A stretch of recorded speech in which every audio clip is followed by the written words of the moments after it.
আমারু উম্মতি বাইনা 60 আও 70, আমার উম্মতের বয়স 60 অথবা 70 হবে। কলিলুম মা ইয়াতাজাওয়াজুন, 70-এর উপরে যারা পাবে তাদেরকে প্রত্যেক এলাকায় হাতের করে গোনা যাবে। ঠিক এই এলাকাও যারা 70-এর উপরে আছে তাদেরকে হাতের করে গোনা যায়, যে প্রত্যেক বাড়িতে 70-এর উপরে কয়জন আছে। আবারও বলতেছি, পিছে যেতেছি, বারবার দৌড়াবো। এটা বুদ্ধিমান ওই ব্যক্তি যে মূল্য থাকতে মূল্যায়ন করে। বুদ্ধিমান ওই যুবক যৌবন থাকতে যৌবনের মূল্যায়ন করে। বুদ্ধিমান ওই নারী যে নারীত্ব থাকতে নারীত্বের মূল্যায়ন করে। ঠিক এরকম পুরুষত্ব থাকতে সে পুরুষত্বের মূল্যায়ন করে।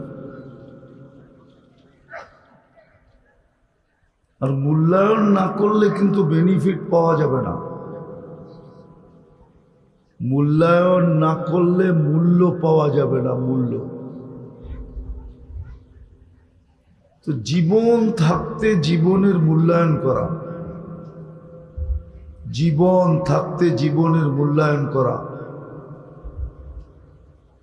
সুস্থ থাকতে দেহের মূল্যায়ন করা। দেহটাও আমাদের বড় মূল্যবান। ঠিক এরকম আল্লাহ যতটুকু দিছে সয় সম্পত্তি, 1 টাকার মালিক হোক, 1 টাকা পকেটে থাকাকালীন 1 টাকার মূল্যায়ন করা, যেটাকে সম্পদ বলে, ধন সম্পদ মূল্যায়ন করা। মূল্যায়ন করলেই কিন্তু মূল্য পাবো, নাইলে মূল্য পাবো না। আল্লাহ কিন্তু এই মানুষকে মূল্য দিতে চায়। দুনিয়ার মানুষ মূল্য দিলে আর কতক্ষণ দেয়? কেননা সারা দুনিয়ার লেনদেনই হলো কাগজ দিয়া। কি দিয়া? সারা দুনিয়ার কারেন্সি কাগজের তৈরি। দুনিয়ার সমস্ত জায়গার লেনদেন হলো কাগজ। আল্লাহর লেনদেন কিন্তু কাগজ দিয়া না। আমি একটু ঘুরে ঘুরে আপনাদেরকে নিয়ে যেতে চাইতেছি। আল্লাহর লেনদেন কিন্তু কাগজ দিয়া না। মূল্যায়ন করলে মূল্য পাব। আল্লাহও মূল্যায়ন করবে। যেই 3 জিনিসের মূল্যায়ন করে সেই বুদ্ধিমান। হাদিস এটাই বলে, আল কাইয়িসু মান দানা নাফসা। বুদ্ধিমানের পরিচয় হাদিস দিছে। কে বুদ্ধিমান?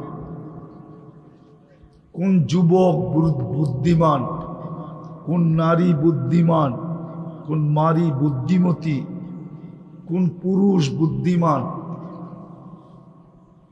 এটার সংজ্ঞা হাদিসে আছে, কোরআনে আছে। তো যেটা বুঝাইতেছিলাম, মূল্যায়ন করলে কিন্তু মূল্য পাব, আর মূল্যায়ন না করলে মূল্য পাব না। জীবনটা কেটে যাবে। ধরে রাখার কোনো সুযোগ নাই। পাওয়ার ব্যাংকে ভরার কোনো সুযোগ নাই যে আমি পাওয়ার ব্যাংকে ভরা রাখব, কোনো সুযোগ নাই। মূল্যায়ন করলো যেই গতিতে কাটবে, মূল্যায়ন না করলেও ওই গতিতেই কাটবে। গতির কোনো পরিবর্তন হবে না। জীবনের গতির কোনো পরিবর্তন হবে না। যে মূল্যায়ন করবে তারটাও যেই গতিতে কাটবে, যে মূল্যায়ন করবে না তারটাও ওই গতিতেই কাটবে। কেননা দুনিয়ার মানুষের হাতে আল্লাহ সময়ের কন্ট্রোল দেন নাই, সূর্যের কন্ট্রোল দেন নাই। সূর্য তার গতিতেই উঠবে, গতিতেই ডুববে। ভালো মতে বোঝেন, কাজে দিবে কিন্তু, নাইলে বড় আফসোস করতে হবে। আর আফসোসের কথাগুলো কোরআনে লেখা আছে, কে কিভাবে আফসোস করবে, হাদিসেও লেখা আছে। এই জন্য হাদিসে লেখা আছে আফসোস করতে করতে নিজের হাত নিজে চাবাবে, আর আঙ্গুলের মাথার থেকে চাবাইতে শুরু করবে, এই বগল পর্যন্ত আয়না চাবায়া শেষ করবে। তারপরে তার ভিতরে অনুভূতি আসবে যে এখন তো আর চাবানের কিছু নাই, শুধু দেহটা আছে। আফসোস এরকম হবে। তো যেটা বুঝাইতেছিলাম যে বুদ্ধিমান কে? বুদ্ধিমান ওই ব্যক্তি যে তিন জিনিসের মূল্যায়ন করে। সর্বপ্রথম হলো নিজের দেহের মূল্যায়ন করে, অঙ্গগুলার মূল্যায়ন, অঙ্গের কাজের মূল্যায়ন, অঙ্গগুলাকে কিভাবে ব্যবহার করলে আমি মূল্য পাব। দুনিয়াতে না, বললাম না দুনিয়ার মানুষের লেনদেন হলো কাগজ দিয়া, বিদায় দুনিয়ার মানুষের মূল্যায়ন আমার উদ্দেশ্য না। আমার উদ্দেশ্য হলো আল্লাহর কাছে মূল্যায়ন, যিনি আমাদেরকে সৃষ্টির সেরা হিসাবে অস্তিত্ব দিয়েছেন, যিনি আমাদেরকে কুদরতি হাত দিয়ে তৈরি করছেন, যিনি আমাদেরকে সৃষ্টির ভিতরে সবচেয়ে সৌন্দর্য দিয়েছেন, যিনি আমাদেরকে সৃষ্টির ভিতরে সবচেয়ে সুন্দর গঠন দিয়েছেন, যিনি আমাদেরকে সৃষ্টির ভিতরে সবচেয়ে সুন্দর গঠন দিয়েছেন, যিনি আমাদেরকে এই দুনিয়ার আধিপত্য আমাদের হাতে উঠায় দিয়েছেন। শুধু দুনিয়া দেন না আমাদেরকে, যিনি আমাদেরকে দুনিয়াও দিছেন, আখেরাতও দিছেন। কোন সৃষ্টিকে আল্লাহ দুনিয়াও দেন না, আখেরাতও দেন নাই। যদিও আবেদন ছিল, অনুরোধ ছিল, ফেরেশতাদের আবেদন কিতাবে পাওয়া যায়, অনুরোধ পাওয়া যায় যে ফাজআল্লাহুমুদ দুনিয়া, মানুষকে দুনিয়া দিয়া দেন, ওয়াজআল্লানাল আখিরা, আমাদেরকে আখিরাত দিয়া দেন। এদের যুক্তিও ছিল, কোরআন ওই যুক্তি বর্ণনা দিছে।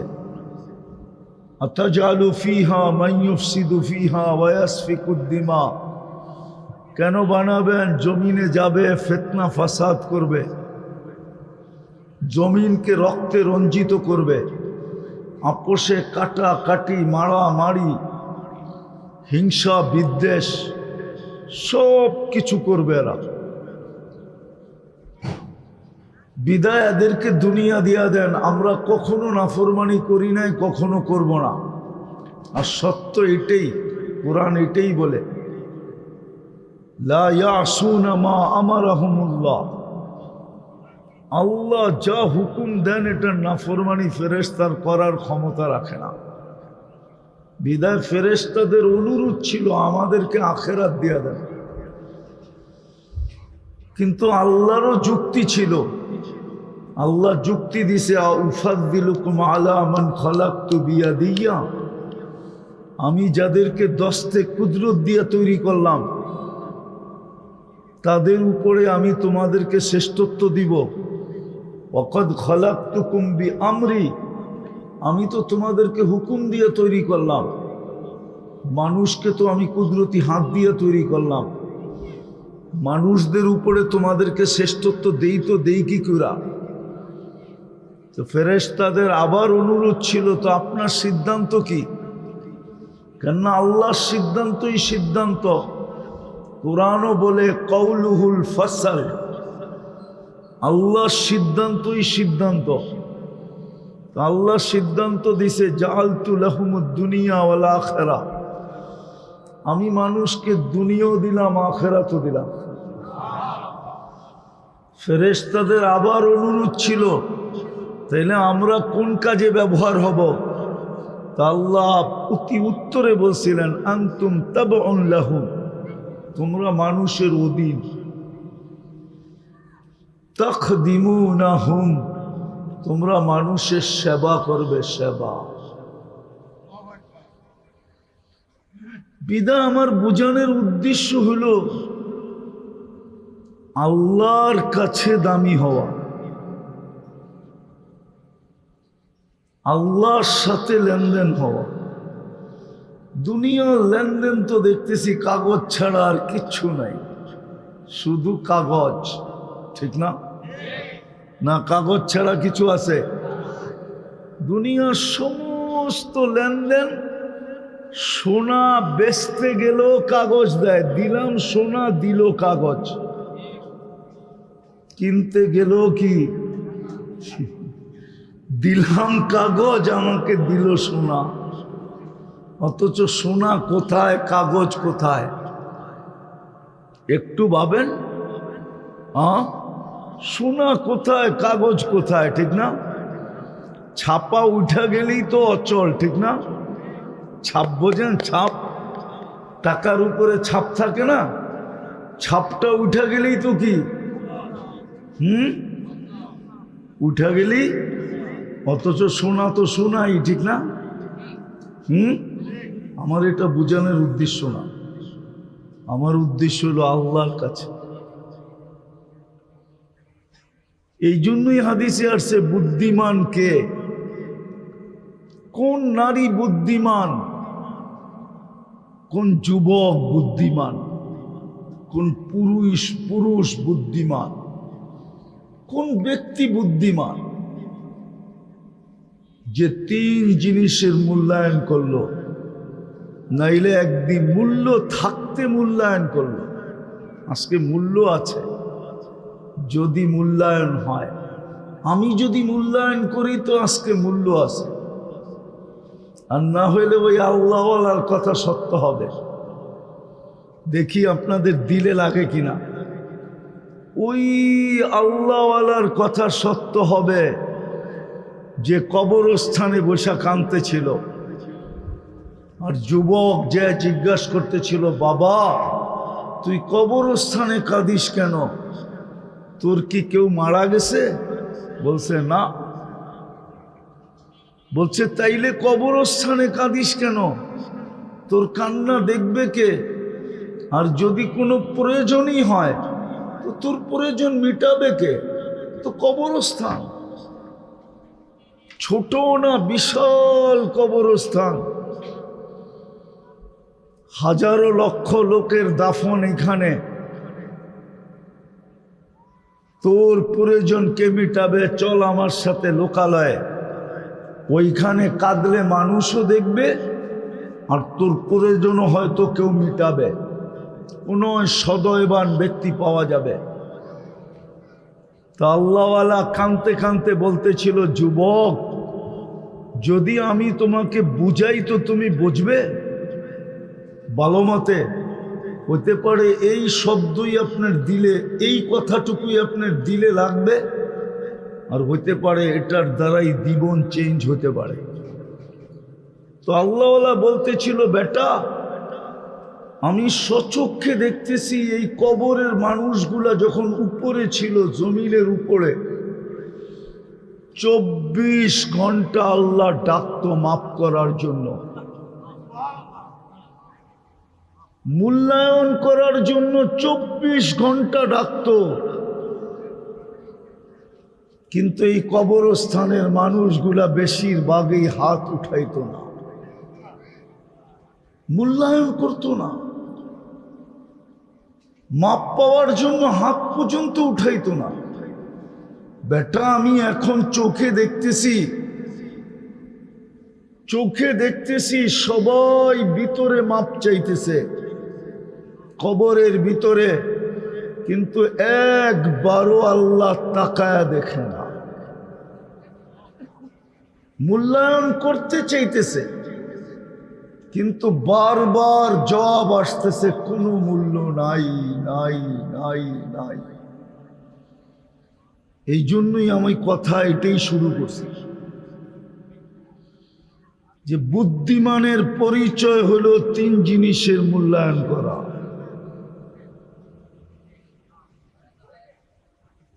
তিন জিনিসের যদি মূল্যায়ন করলাম তা আল্লাহ মূল্যায়ন করবেন আমাদেরকে, আল্লাহ মূল্য দিবে। আল্লাহর মূল্য কি এটো আল্লাহ ঘোষণা দিছে, আমার মূল্য হলো জান্নাত। আমি তোমাকে জান্নাত দিয়া মূল্যায়ন করব, জান্নাত দিয়া, কাগজ দিয়া না। আজকে জীবনের মূল্য আছে।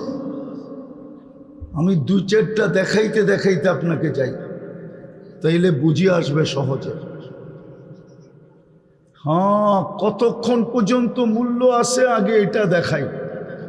কণ্ঠনালীতে রু আসার পূর্ব মুহূর্ত পর্যন্ত মূল্য আছে। আমি হাদিসের শব্দ দিতেছি, হাত্তা ইউগারগির। হাদিসের শব্দ হলো কণ্ঠনালীতে রু আসার পূর্ব মুহূর্ত পর্যন্ত। শুধু মূল্য না, অপেক্ষমান মূল্য। আল্লাহ মূল্যায়ন করার জন্য অপেক্ষা করবেন, অপেক্ষা। বন্ধু জিজ্ঞাসা করছিলেন, আমার উম্মতের তওবা কতক্ষণ পর্যন্ত কবুল করবেন? আল্লাহর রসুল কাঁদতেছিলেন। জিবরিল জিজ্ঞাসা করছে, কাঁদেন কেন? বলছে, আমার উম্মতের জন্য কাঁদি। আমার কান্না তো একটাই, উম্মত। যদিও উম্মত আজকে নবীর জন্য কাঁদে না, নবীর ধারও ধারে না। রাগ হয়ে গেলেন? যদি নবীর ধার ধারতো তাইলে যেই মানুষটাকে আল্লাহ বাছাই করে উম্মতে মুহাম্মদী বানাইল, বাছাই বোঝেন কি? বাজারে যায়া হাজারটা দেখা একটা কিনা, দেখছে কয়টা? হাজারটা দেখছে, কিনছে কয়টা? নিজের পছন্দ মতো একটা কিনছে, ঠিক না? কিনা বাড়িতেই না কি বলতেছে, হাজারটা দেখা পছন্দেরটা কিনা নিয়ে আসছে। এটার নাম হলো বাছাই। রাগ হবেন না, পায়ে হাত রাখে। যে উম্মতকে এরকম বাছাই করে উম্মতে মুহাম্মদী বানাইলো, ও দাড়ি কাটে কি করে, ছাটে কি করে? দুটা শব্দ বললাম, ছাটে কি করে আর কি? না মনে হয় রাগ হয়ে গেলেন, ঠিক না? ও দাড়ি ছাটে কি করে, কাটে কি করে?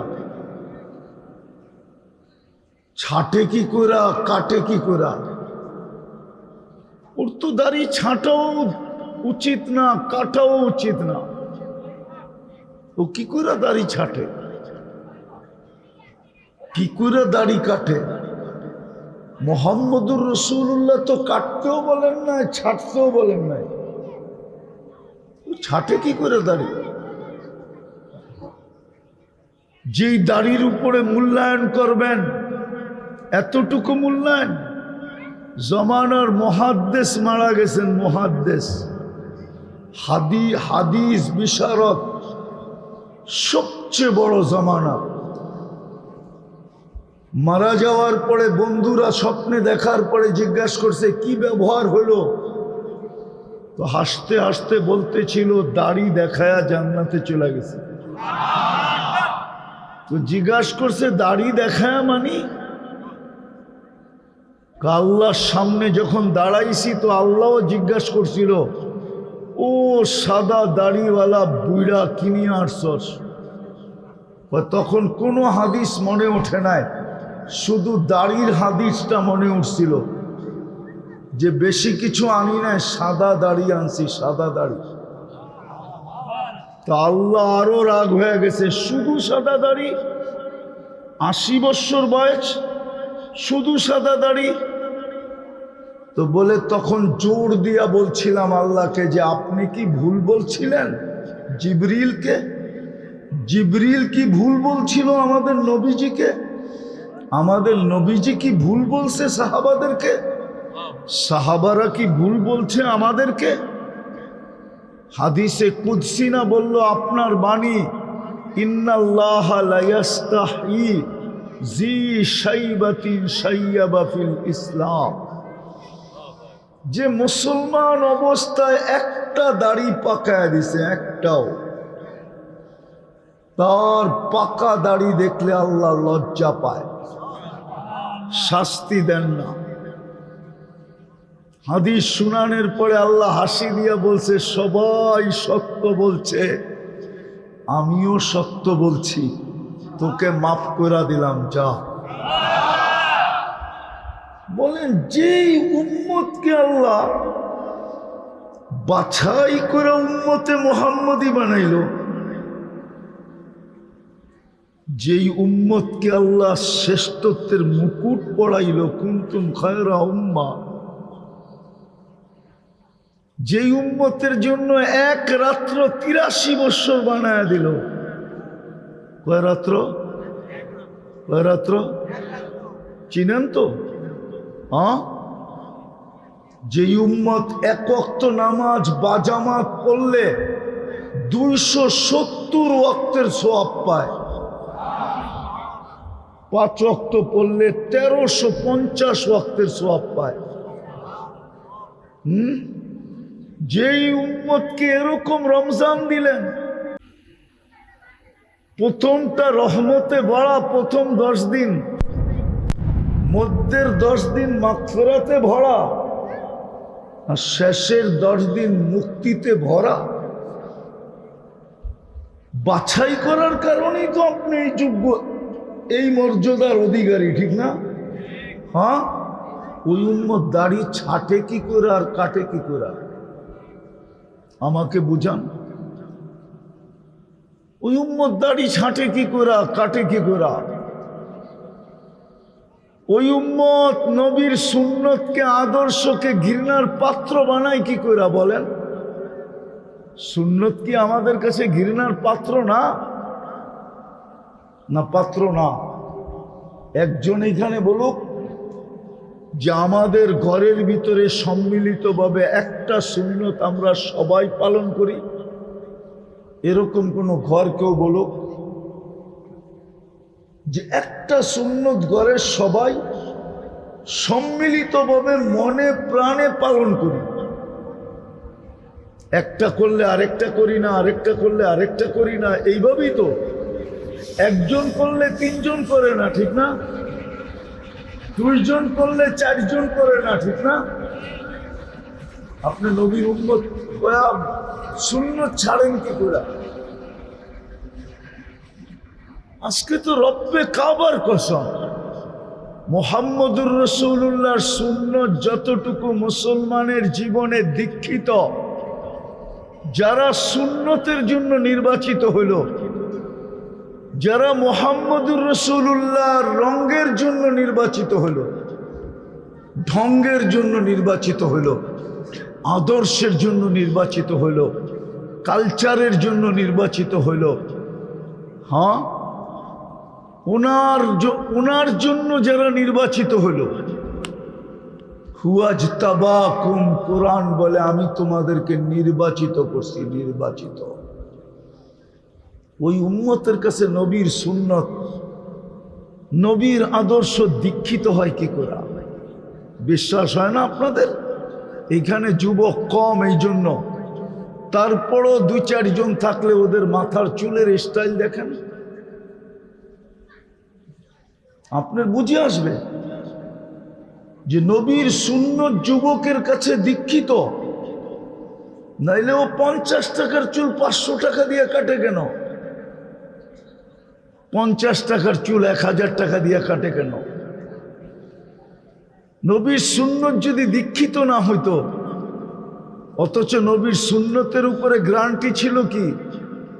বলেন, কোরআন কি বলে? কোরআনে কি গ্যারান্টি? 2টা গ্যারান্টি দেখাইতেছি আমি, 2টা যে গ্যারান্টি। ইউহিব্বুকুমুল্লাহ, প্রথম গ্যারান্টি হলো আল্লাহ বলে আমি তোমাকে আমার বন্ধু বানাবো। কে বন্ধু বানাবে? কে বলবেন? আল্লাহর মতো একটা ছোট ব্যক্তির বন্ধু হয়ে আমার কি লাভ হবে, ঠিক না? আল্লাহ ছোট না? হ্যাঁ, কি বড়? কত বড়?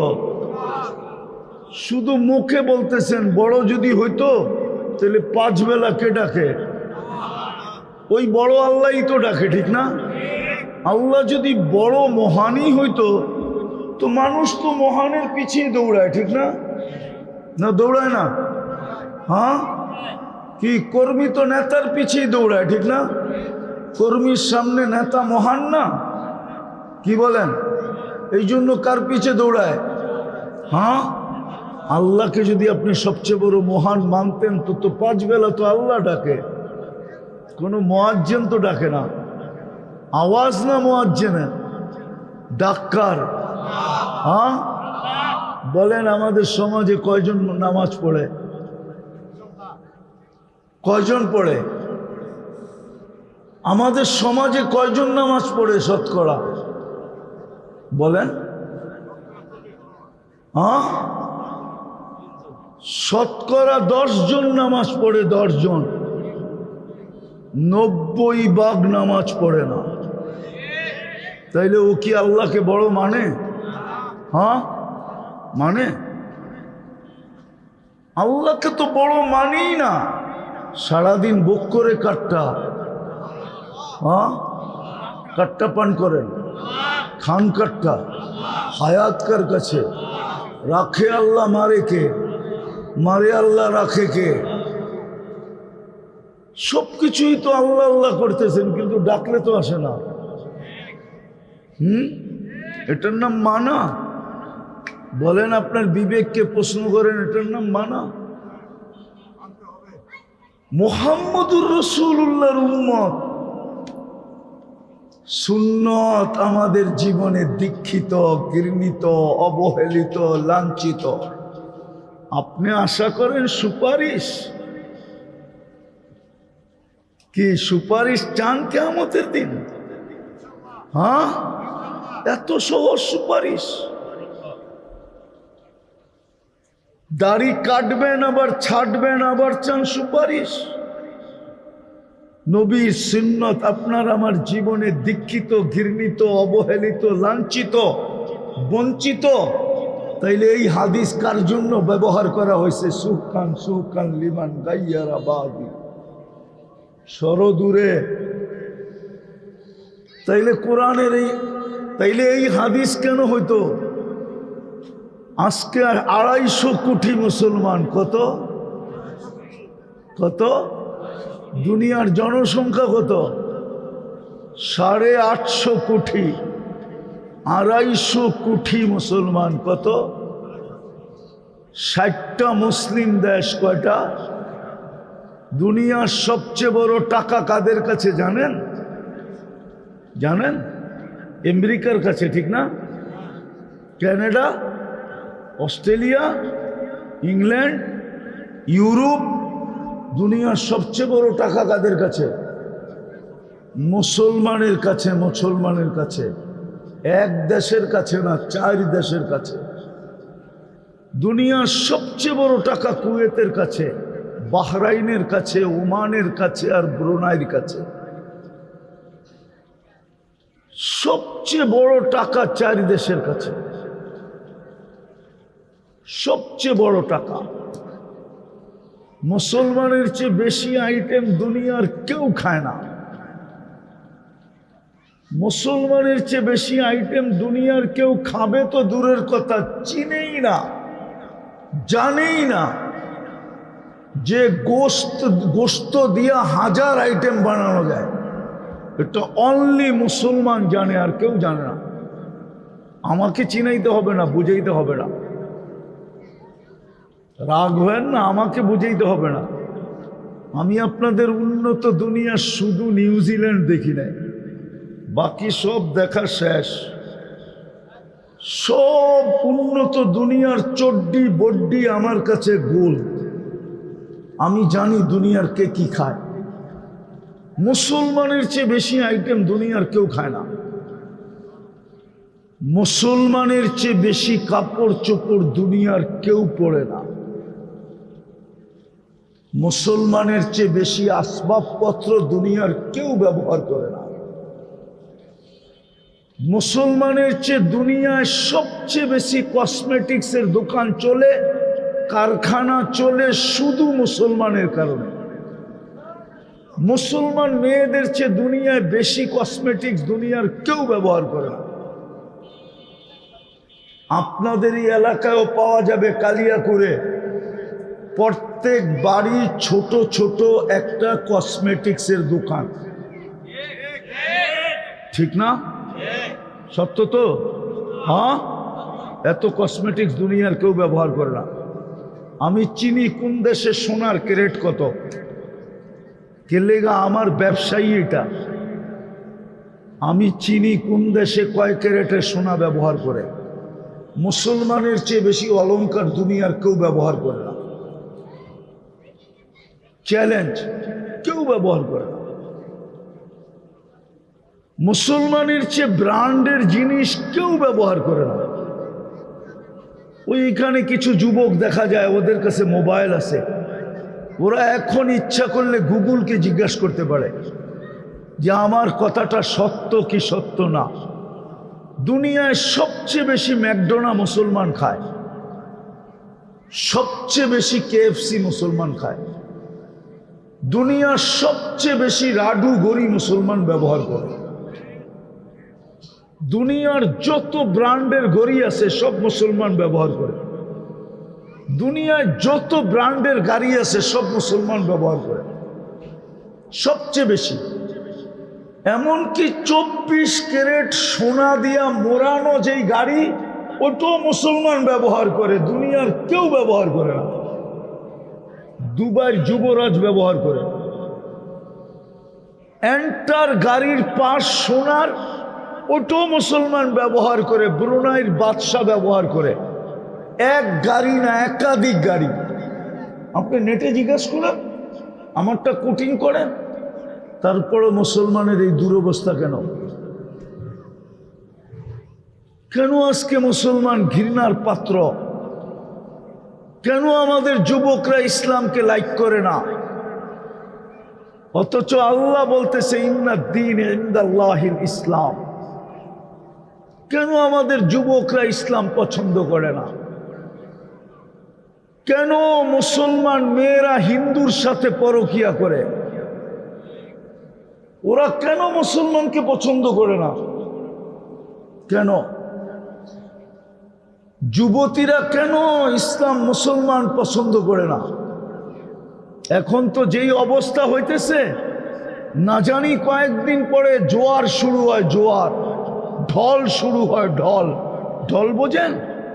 হতে পারে আপনার ঘরের মেয়েও মুসলমান পছন্দ করবে না, অন্য কাউকে পছন্দ করবে। নাউজুবিল্লাহ পড়া লাভ নাই। আমারটা শোনেন আর বোঝেন, তারপরে নাউজুবিল্লাহ পড়েন। কেন মুসলমান যুবকরা ইসলাম পছন্দ করে না? কেন চুল নেটের থেকে দেখা ডিজাইন না কাটে? কেন ইসলামিক পোশাক পছন্দ করে না? যদিও কোরআন বলে দিছিল, কোরআন একটা অকাঠ্য নিয়ম দিছিল, পদ্ধতি দিছিল।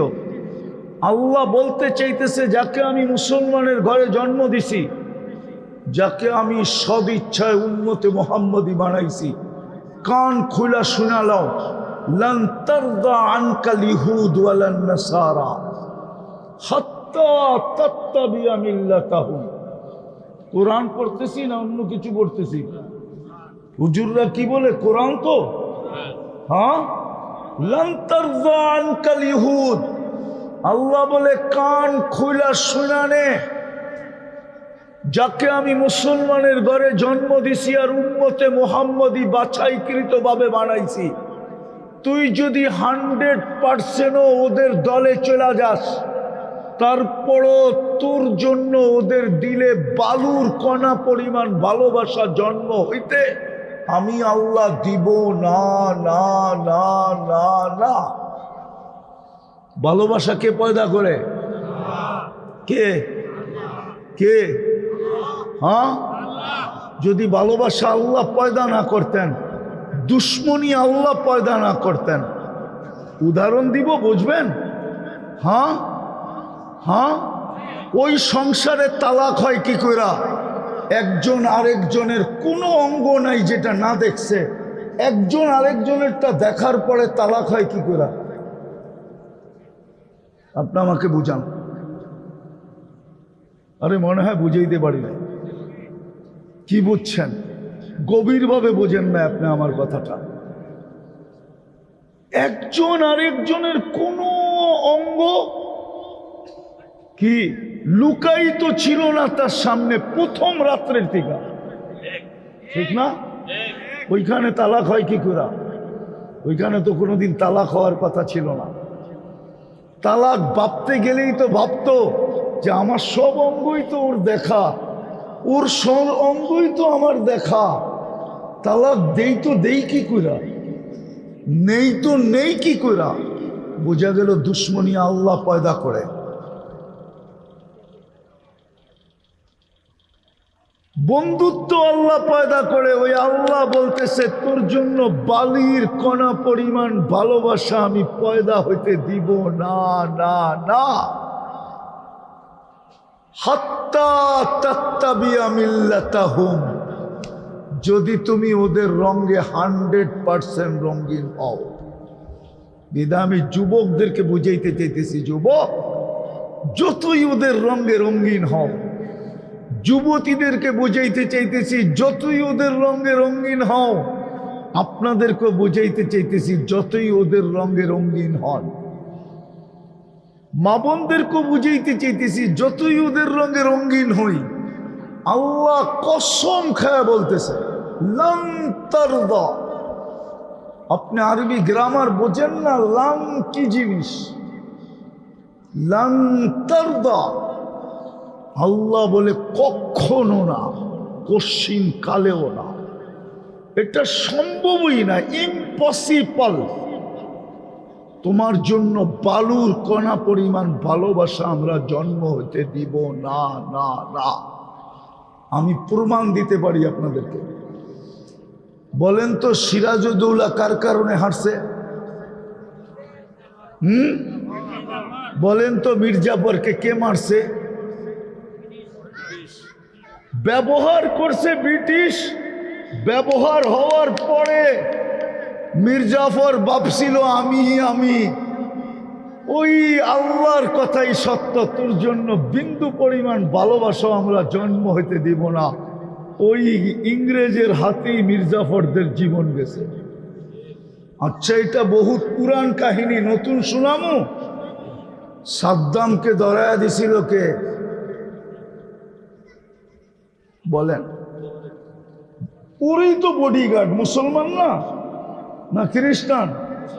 হ্যাঁ, ও কোথায়? আমেরিকা বাস করে। ওই বডিগার্ড কই?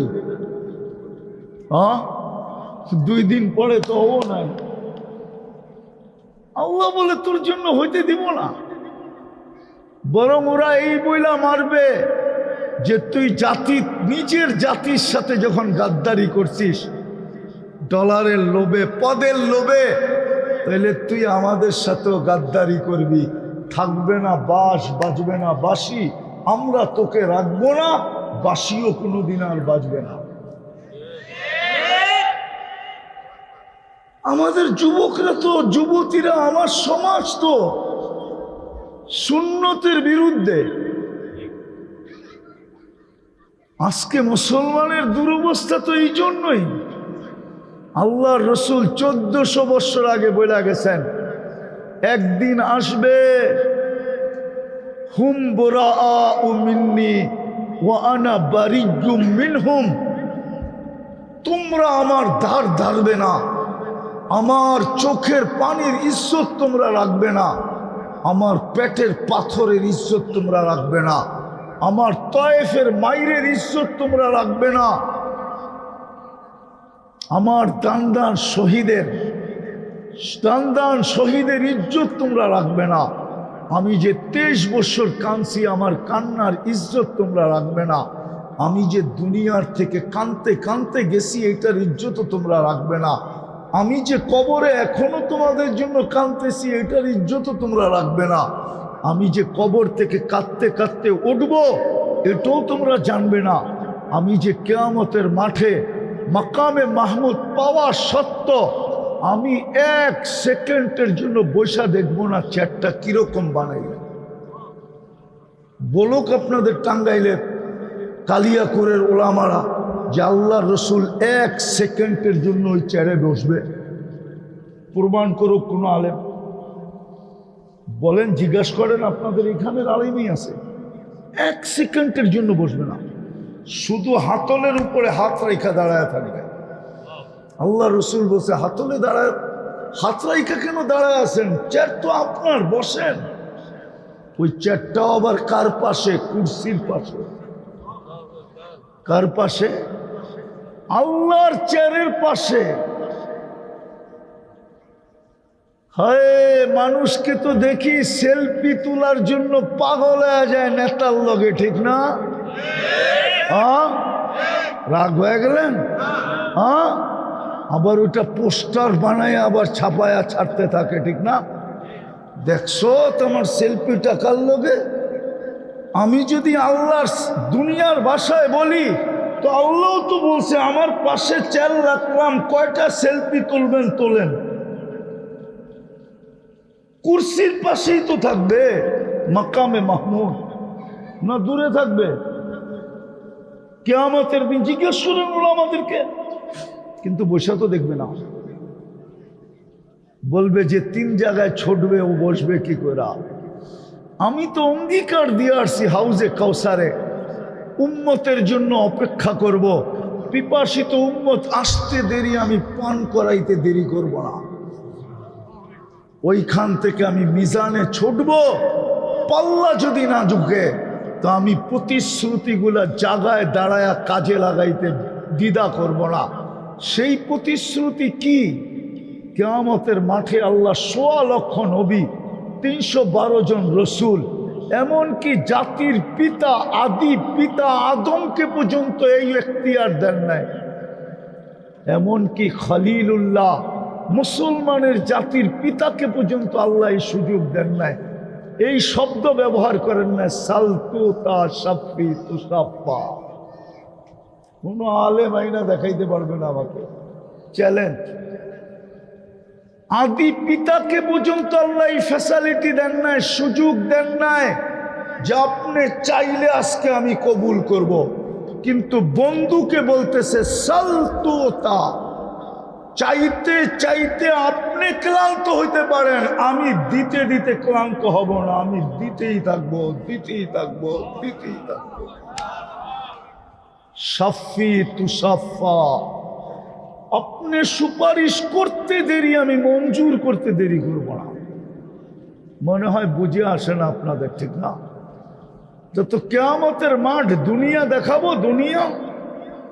আল্লাহর রসুলের রওজার উপরে একটা আয়াত লেখা আছে, ওয়ালাউ আন্নাহুম ইয যালামু আনফুসাহুম সুম্মা জাউকা ওয়াস্তাগফিরুল্লাহ ওয়াস্তাগফারা লাহুর রাসূল লাওয়াজাদুল্লাহ তাওয়াবার রহিমা।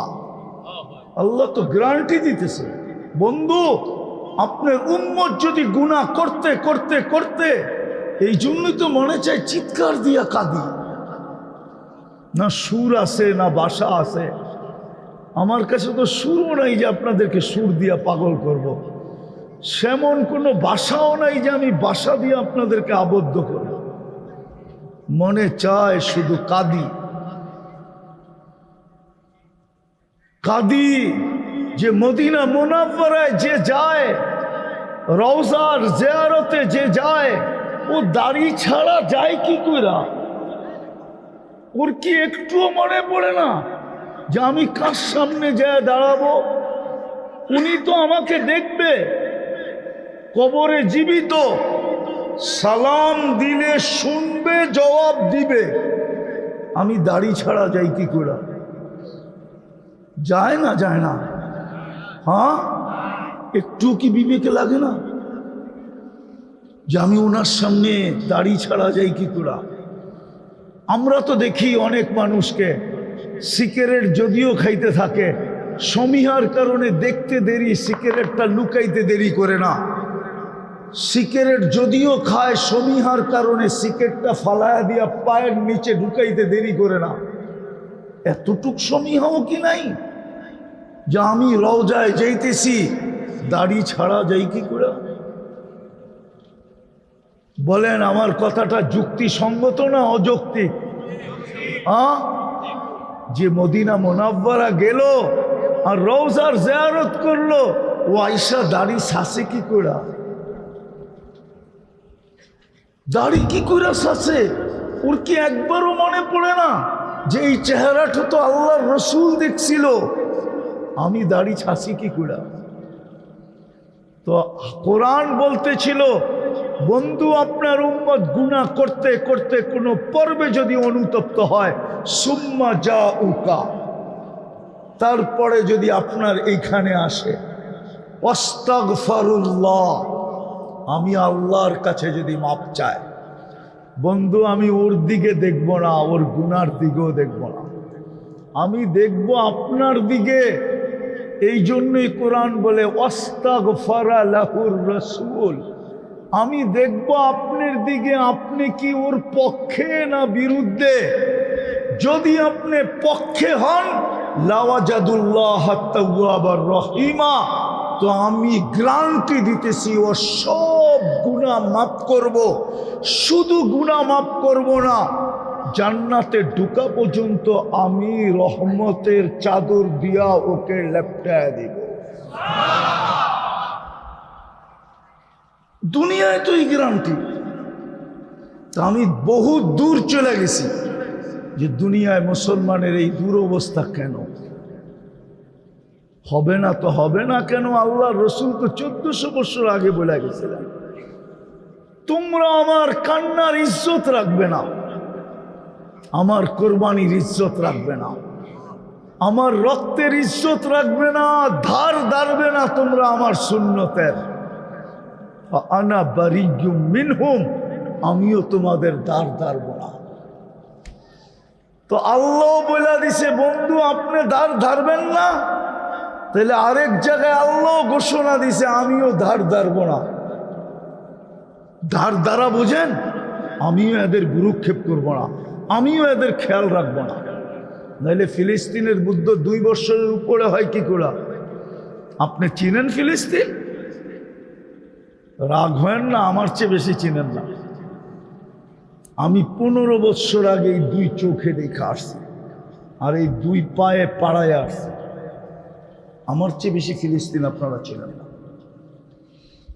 ফিলিস্তিনের যুদ্ধ 2 বছর, ফিলিস্তিন মাটির সাথে মিশা যেতেছে, একদিন মানচিত্র থেকে বিলুপ্ত হয়ে যাবে। যা দেখতেছি মনে হয় এরকমই হবে, একদিন ফিলিস্তিন মানচিত্রের থেকে বিলুপ্ত হয়ে যাবে, একদিন ফিলিস্তিন মিটা যাবে। আর কতদিন? 1 বোতল পানির জন্য, 1 ফোঁটা পানির জন্য জান দিতেছে, একটা রুটির টুকরার জন্য জান দিতেছে। হাজার হাজার ট্রাক দাঁড়ায় আছে, দুনিয়ার কারো সাহস নাই একটা ট্রাক ঢুকায় দিবে, একটা পানির বোতল ফিকা মারবে। আপনি কি দেখতেছেন না মিডিয়ায়? কেন ফিলিস্তিনের এই দুরবস্থা? ফিলিস্তিনে তো ইব্রাহিম আলাইহিস সালাম ঘুমায়, নবীরা তো কবরে জীবিত থাকে। আমি তো চিনি ফিলিস্তিনের কোন জায়গায় ইব্রাহিম আলাইহিস সালাম ঘুমায়। ওই গ্রামের নাম কি?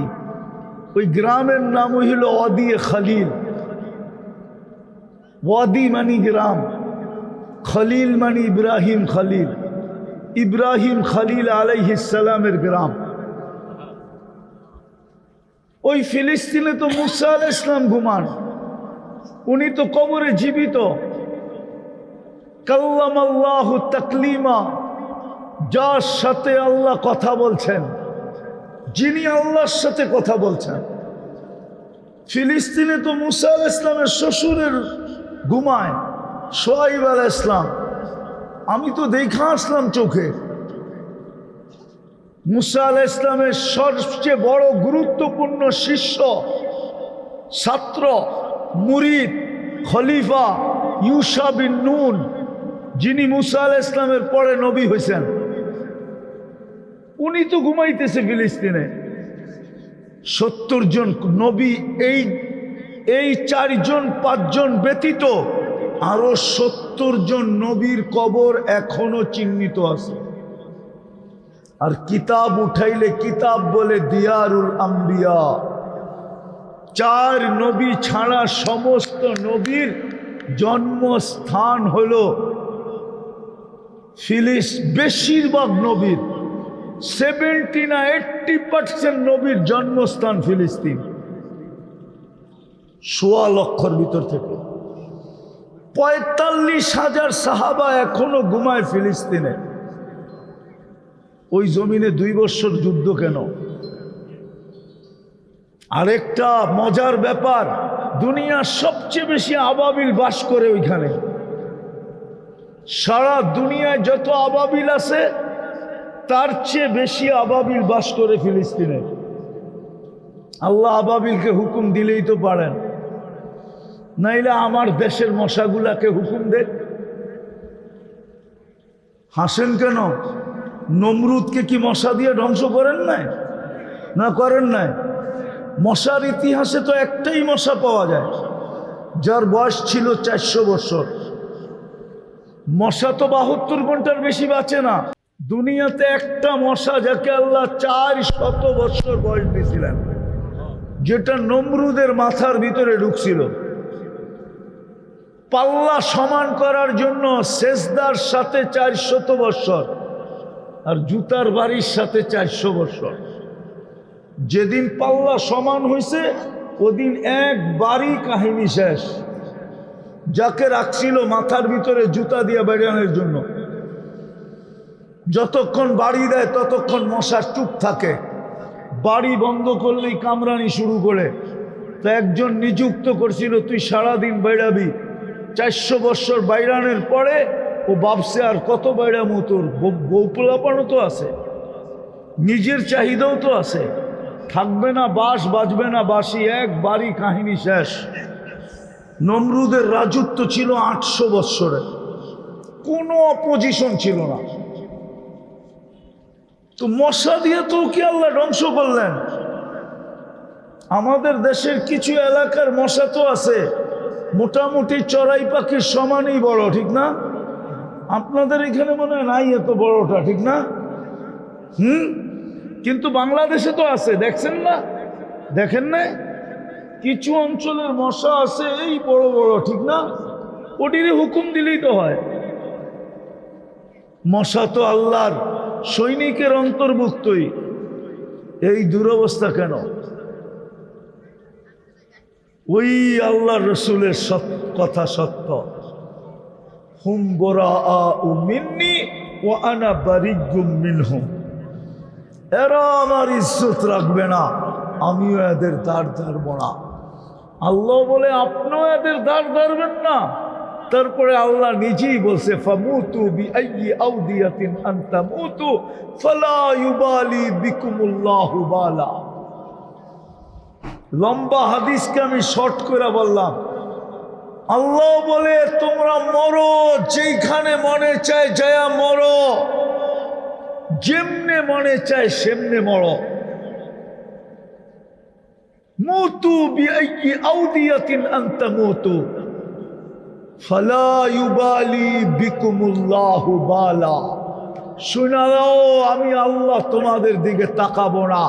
কেননা বন্ধুই যখন মুখ ফিরায় নিছে, আমি তোমাদের দিকে মুখ করার কোনো প্রশ্নই উঠে না। আজকে ফিলিস্তিনের দুরবস্থা এই জন্য। তো আমি যেটা বুঝাইতেছিলাম শুরুতে, আমি শেষ জায়গায় চলে আসছি, আর লম্বা করার সুযোগও নাই। মেরে ভাইও, মেরে আজিজো, মেরে দোস্ত, বুদ্ধিমানের পরিচয় দেন। বুদ্ধিমান ওই ব্যক্তি যে 3 জিনিসের মূল্যায়ন করবে। আজকে মূল্য আছে, মূল্যায়ন করেন, নাইলে ওই আল্লাহওয়ালার কথা সত্য হবে যেখান থেকে বাহির হয়ে গেছিলাম।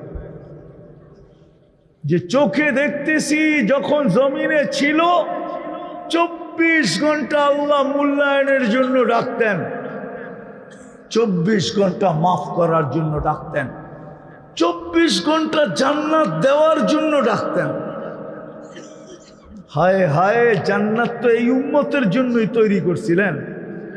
আমার বিবেক তো বলে, বুদ্ধি তো বলে আমার যুক্তি তো বলে, আমার তর্ক তো বলে জান্নাত এই উম্মতের জন্যই তৈরি হয়েছিল, নাইলে আপনি যুক্তি দিয়া বুঝেন কিয়ামতের দিন জান্নাতে জানেওয়ালাদের কাতার হবে 120টা। কয়টা?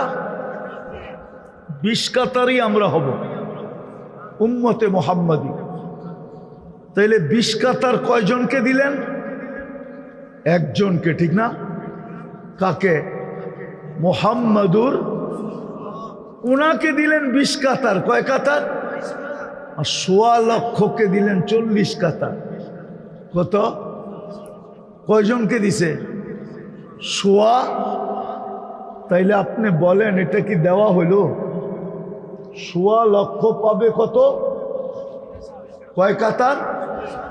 এটা কি দেওয়া হইল? হ্যাঁ, তাইলে মনে হয় এটা সান্ত্বনা পুরস্কারই। আমি সান্ত্বনা পুরস্কার বলতে পারি। এটা কি অনেক সময় হয় না সান্ত্বনা পুরস্কার দেয়? আল্লাহ মনে হয় নবী রসুলদেরকে সান্ত্বনা পুরস্কার দিছে।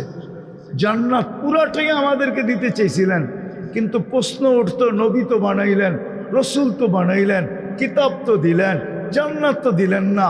তো আল্লাহ 40 কাতারকে সবাইকে সান্ত্বনা পুরস্কার হিসাবে ভাগ করে দিয়া দিছেন, আর 80 কাতারই উঠায়া বন্ধুকে দিয়া দিছেন।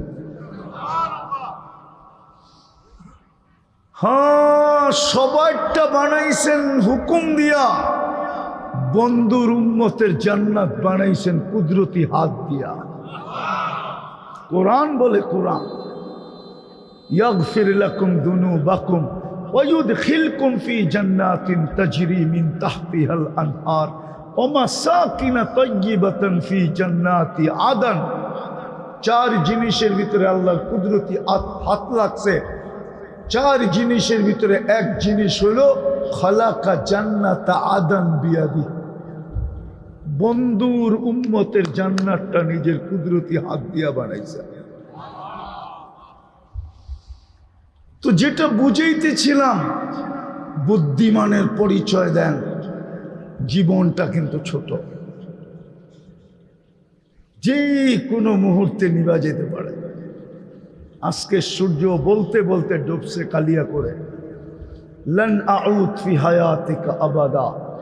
কালিয়াকুরের মানুষ হতে পারে কাল সকালে তোমরা কেউ আমাকে উঠতে দেখবে না। আর আমি চিনি এরকম জায়গা। আপনাদের কালিয়াকুর আমেরিকার মতো বড় না, ঠিক না? আমেরিকার সমান বড় তো, ঠিক না? হ্যাঁ, অল্প একটু ছোট, ঠিক না? কি বলেন? আপনার পুরাটা দেশ নিউ ইয়র্কের 4 ভাগের 1 ভাগ। এরকম 52টা স্টেট আছে। আমেরিকার এই মাথা থেকে ওই মাথা 5700 মাইল, কিলোমিটার না। এই ছোট একটা, এর চেয়ে বড় জায়গা, কালিয়াকুরের চেয়ে বহুত গুণ বড় জায়গা আমার চোখে দেখা আছে।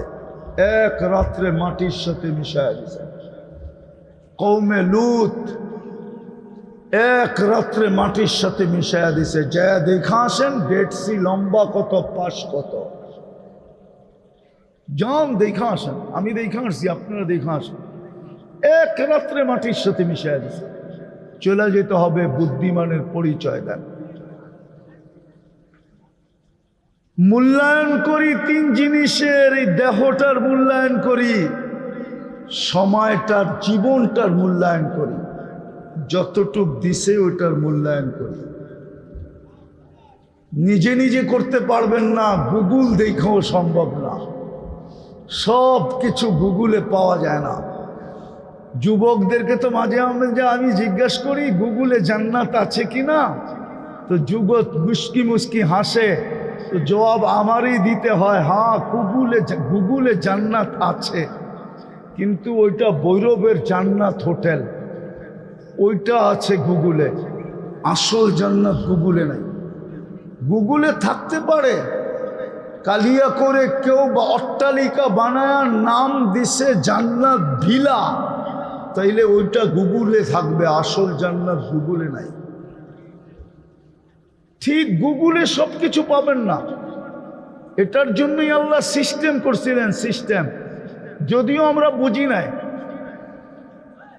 আল্লাহ একদিকে বলতেছেন নবীকে কিয়ামতের সকাল পর্যন্ত জমানা দিছেন।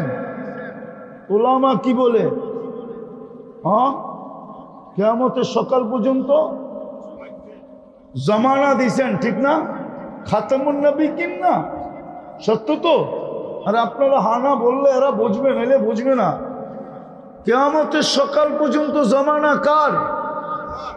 মুহাম্মাদুর রাসূলুল্লাহ। ওনার নবুয়তের জমানা কিয়ামতের সকাল পর্যন্ত, ঠিক না? নিয়ে গেলেন তো 63 বছর বয়সে। কোন যুক্তিতে 63 বছর বয়সে নিয়ে গেলেন? 2-4 হাজার বছর করে নিতেন। মনে হয় যুক্তি বুঝেন না। 63 বছর বয়সে নিয়ে গেছেন না? না নিয়ে যান নাই? জমানা কোন পর্যন্ত? আরে ভালো মতে বুঝেন, নাইলে পরেরটা বুঝবেন না। ধোকা খাবেন, ধোকা খাবেন। কোরআনে একটা সূরাই আছে ধোকা। তাগাবুন মানে হলো ধোকা। কিয়ামতের 50টা নাম আছে, তার ভিতরে একটা নাম হলো ইয়াউমাত তাগাবুন। তোমার সমস্ত ধোকাগুলাকে ওই দিন আমরা উন্মোচিত করব, যে তুমি কি কি দ্বারা ধোকা খাইলে সব তোমার সামনে উন্মোচিত করে রাখবো। ভালো মতে বোঝেন, নাইলে ধোকা খাবেন। কিয়ামতের সকাল পর্যন্ত জমানা, বয়স দিলেন 63, ঠিক না? সারাটা দুনিয়া হইলেন আমাদের নবীজির নবুয়তের পরিধি। কি না? আমেরিকাবাদ না, মনে হয় হুজুরে বুঝি না। আমেরিকাবাদ, ঠিক না? অস্ট্রেলিয়া, কানাডা, সারা পৃথিবী, ঠিক না? কিন্তু জমিনি সফরে তো তবুকের আগে গেলেন না। আল্লাহকে যদি বলি জমিনি উপরের সফরে আরো সে গেছে, এটা আমি মানি, কিন্তু জমিনের সফরে তো তবুকের আগে যান নাই। সত্য তো? তবুকের আগে যান নাই। আল্লাহ কি পারতেন না? অথচ কোরআনে আছে সুলাইমান আলাইহিস ইসলাম সকালে 1 মাসের রাস্তা ঘুরে আসতেন। 1 মাসের পরিধি রাস্তা এক সকালে মর্নিং ওয়ার্কে ঘুরে আইতেন। আমি মাইনা নিলাম ওটা মর্নিং ওয়ার্ক ছিল, শরীর স্বাস্থ্য ভালো রাখার জন্য। রওয়াহুহা গুদুহা শাহরুন ও রওয়াহুহা শাহরুন। আবার বিকালে 1 মাসের রাস্তা আমাদের নবীজিকে দিলে কি হইতো? যে সকালে একবার দুনিয়াটা চক্কর দিত, বিকালে একবার চক্কর দিত। আল্লাহ পারতেন না? পারতেন না? পারতেন না? দুনো প্রশ্নের জবাব আল্লাহ একটা দিয়া দিছে আমাকে। বলছে বেওকুফ, যদি 2500 বছর বন্ধুর বয়স দিতাম তাইলে বেওকুফ এখন চলতেছে 1447, তাইলে তুই নায়েবে রসুল হইতি কোত্থেকা? তুই নায়েবে রসুল হইতি কোত্থেকা? না মানে হুজুর হইতো। আল্লাহ রসুল যদি 5000 বছর বাঁচত তা আমরা নায়েবে রসুল হইতাম কোত্থেকা? হইতাম? আল্লাহ বলে বেওকুফ, তুই নায়েবে রসুল হইতি কোত্থেকা? দ্বিতীয় নবী যদি সারা দুনিয়ায় ঘুরত, বেওকুফ তুই কালিয়াকৈরের দায়িত্ব পাইতি কোত্থেকা? এই জন্য আমি শেষ জায়গায় চলে আসছি। 3 জিনিসকে মূল্যায়ন করেন যদি বুদ্ধিমান হতে চান। কিন্তু মূল্যায়ন কেমনে হবে? গুগল দিয়ে পারা যাবে না। মূল্যায়ন করতে হলে ওদের কাছে যেতে হবে। একটু আগেই বলছি, যাদেরকে আল্লাহ নির্বাচিত করছেন, হক্কানি আলেম ওলামা আল্লাহওয়ালা, এরা নির্বাচিত। এদেরকে আল্লাহ দোকান খোলার অনুমতি দিছে। এদের কাছেই দোকান আছে। আপনি কিভাবে তিনটাকে সুরক্ষিত করলে আপনি বুদ্ধিমানের পরিচয় পাবেন, বুদ্ধিমান হবেন, আর আল্লাহ আপনাকে আমাকে জান্নাত দিয়া মূল্যায়িত করবে, জান্নাত দিয়া কিনবে। এটা আল্লাহর ওয়াদা, ইন্নাল্লাহ আশতারা। বিদায় মোটা মোটা তিনটা কথা বলতেছি, যদি বুঝে আইসা থাকে তওবা করতে রাজি? তাইলে কে কে রাজি দেখি? তাইলে বলেন আল্লাহ অতীত থেকে তওবা করলাম। নামাজ। দ্বিতীয়, আজকের থেকে একটা অভ্যাস করেন যে আমি ঘুমানোর আগে উঁচু করতে হবে না, জায়নামাজ বিছাইতে হবে না। আপনি দরকার হইলে ল্যাপের ভিতরে ঢুইকা বলেন, ঘুমানোর আগে শুধু হাত দুটা উঠায়া বলেন যে আল্লাহ আমি মাপ চায়া ঘুমাইলাম। কি বলবেন? আল্লাহ আমি, শব্দটা বলেন, আল্লাহ আমি মাপ চায়া ঘুমাইলাম। কেননা হইতে পারে আপনি ঘুমাইলেন আর সকালে উঠলেন না, চির নিদ্রা হয়ে গেল। এই জন্য পায়ে হাত দিয়ে বলি, যুবকদেরকে বলতেছি, তুমি সারাদিন কি করো এটা আমার বিষয় না। আল্লাহ আমাকে তোমার জন্য চৌকিদার বানায় নাই। প্রত্যেকের জন্য আল্লাহ তিন ধরনের চৌকিদার দিছেন, কিরামান কাতিবিন ইয়ালামুনা মা তাফআলুন, মা মিন কওলিন ইল্লা লাদাইহি রাকিবুন আতীদ। সারাদিন যা আমরা বলি এটা দুই ফেরেশতা অডিও করতেছেন।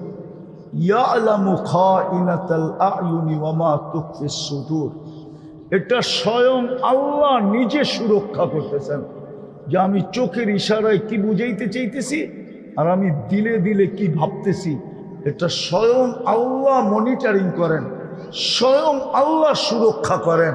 বিদায় যুবক, তোমার উপরে আমার চৌকিদারির প্রয়োজন মনে করি না। তুমি সারাদিন কি করলা আমার এটা বিষয় না। আমার বিষয় তুমি ঘুমানোর সময় আল্লাহর কাছে হাত উঠায়া ঘুমাইলা কিনা। পায়ে হাত দিয়া বলবো, অভ্যাস অঙ্গীকার করেন। যুবকদেরকে বলবো যে আজ থেকে আমি ঘুমানোর আগে হাত দুটা উঠায়া শুধু এতটুক বলবো, আল্লাহ আমি মাপ চায়া ঘুমাইলাম। পারবেন? কে কে পারবেন? নামান। সর্বশেষ আজকের থেকে অঙ্গীকার করেন, কসম খোদার, আমার কাছে প্রমাণ আছে, আমি সব জায়গায় প্রমাণ দিতে চাইতেছি না। আমি এই পর্যন্ত শতবার বলছি সবার ভিতরে, যেই দিন পর্যন্ত মুসলমানের জুমার জামাত আর ফজরের জামাত সংখ্যায় সমান না হবে, ওই দিন পর্যন্ত মুসলমানের বিজয়ের পালা শুরু হবে না, না, না, না, না। আপনি ভাবেন আল্লাহর ঘর খালি থাকবে? বলেন আপনাদের এই হিজলতলির ধনীরা কি হিজলতলি থাকে? হ্যাঁ হ্যাঁ, আরে জোরে বলেন, কই থাকে? কোথায় থাকে? শহরে, ঠিক না? কেন? কেননা সে ভাবে আমার ছেলে পেলেকে মানুষ করতে হবে, আমাকে উন্নত সমাজের সাথে সংযুক্ত হবে। আমি এই গ্রামে থাকলে উন্নত লোকেরা আমার গ্রামে আসবে না, আমার ছেলে মেয়ের বিয়ে শাদীর প্রবলেম হবে। আমার গ্রামে শিক্ষা প্রতিষ্ঠান তেমন নাই, যাতায়াতে আমার জন্য যাতায়াতে আমাকে অনেক পয়সা খরচ করতে হবে, অনেক দুর্ভোগের শিকার হইতে হবে। আল্লাহ আমাকে পয়সা দিছে, আমি গ্রামে থাকবো কেন? আমি কমসে কম হাইওয়ের পাশে যেয়ে থাকি, কি কালিয়াকুর প্রপারে থাকি, ঠিক না? আরো পয়সা হইলে ঢাকা যেয়ে থাকি, আরো পয়সা হইলে গুলশান যেয়ে থাকি, আরো পয়সা হইলে আমেরিকা যেয়ে থাকি। তো মানুষ যদি উন্নত হয় আর পয়সাওয়ালা হয় তো গ্রাম ছেড়ে শহরে যায়, ঠিক না? সত্য তো? হ্যাঁ, তাহলে আল্লাহ বুঝি গরিব, আল্লাহ বুঝি অনুন্নত? হ্যাঁ, তাহলে ওনার ঘরটা আপনাকে গ্রামে দিল কে লেগে? ওটা কার ঘর? হ্যাঁ, শুধু একটা দিছে? হ্যাঁ, না কোনায় কোনায় দিছে? কেন দিল ওনার ঘরটাই গ্রামে? আপনি আমার যুক্তি দিয়ে বোঝান। কোরআন হাদিস রাখেন কিছু সময়ের জন্য। কেন দিলেন ঘরটা আপনার এখানে? এটা আল্লাহর ঘর না? না আল্লাহর ঘর না? হ্যাঁ, কেন দিলেন? ওই ঘর 24 ঘন্টা খালি, ডাইকাও আনা যায় না। 90% মসজিদের দিকে আসে না, নামাজ পড়ে না। আর আপনি ভাবছেন আপনার বাড়ির উপরে বিজয়ের ফেলা গাইসা উড়ে দেওয়া যাবে, ঠিক না? হ্যাঁ, হায় হায়, আপনি কোন জঙ্গলে বাস করেন? আমরা কোন জঙ্গলে বাস করি? এই জন্য পায়ে হাত দিয়া বলি, যতদিন পর্যন্ত জুমার ফজর সমান না হবে, আমার কথা লেখা রাখেন, ততদিন পর্যন্ত মুসলমানের বিজয়ের পালা শুরু হবে না, না, না, না। এই জন্য পায়ে হাত দিয়া বলি, আজকের থেকে নামাজ ছাড়বো না, না, না, না। পাক্কা? পাক্কা? হ্যাঁ, আল্লাহ আমাদেরকে তৌফিক দান করেন।